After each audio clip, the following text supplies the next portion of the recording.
warahmatullahi wabarakatuh. Hai semuanya, perkenalkan nama aku Nada Akila Prataya dengan nomor 3255014. Dan hari ini saya akan menjelaskan materi filsafat. Kadang kita nggak sadar kalau apa yang kita ketahui hari ini punya perjalanan yang sangat panjang. Ada proses, ada pencarian, dan ada banyak cara manusia untuk memahami dunia. Disinilah filsafat hadir untuk nanya hal yang paling mendasar tentang pengetahuan itu sendiri. Pengetahuan bukan hanya sekedar tahu, bukan cuma sekedar informasi yang lewat dari layar HP, tetapi sesuatu yang kita yakini dan punya alasan yang dapat dipertanggungjawabkan. Dalam filsafat, pengetahuan selalu melibatkan 3 hal. Kita sebagai pencari, dunia sebagai objek, dan proses bagaimana kita sampai ke pemahaman itu. Manusia punya banyak pintu untuk mengenal dunia. Ada indera yang kita gunakan untuk melihat, mendengar, merasakan. Ada akal yang ngajak kita untuk berpikir. Ada juga intuisi, bisikan halus yang muncul spontan tanpa kita rencanakan. Dan ada juga otoritas dari orang-orang yang lebih dulu paham. Dan bagi seorang muslim, ada satu sumber yang paling tinggi, itu adalah wahyu, pengetahuan ilahi yang nuntut kita cara membaca realitas.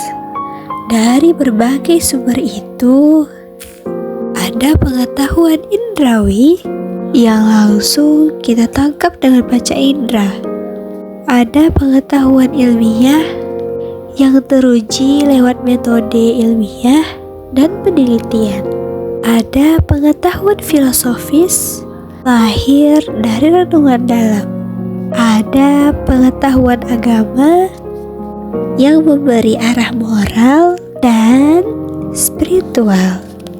Ada juga pengetahuan intuisi yang datang tiba-tiba namun terasa tepat. Dan yang paling sederhana, common sense, pengetahuan sehari-hari yang kita gunakan di dalam hidup kita. Mungkin dari sedikit jabaran materi tadi, kita ambil satu kasus untuk biar kita lebih paham gitu ya. Aku ambil kasus tentang hoax kesehatan di media sosial. Beberapa waktu lalu, media sosial diramaikan dengan klaim bahwa air rebusan daun dapat menyembuhkan penyakit tertentu.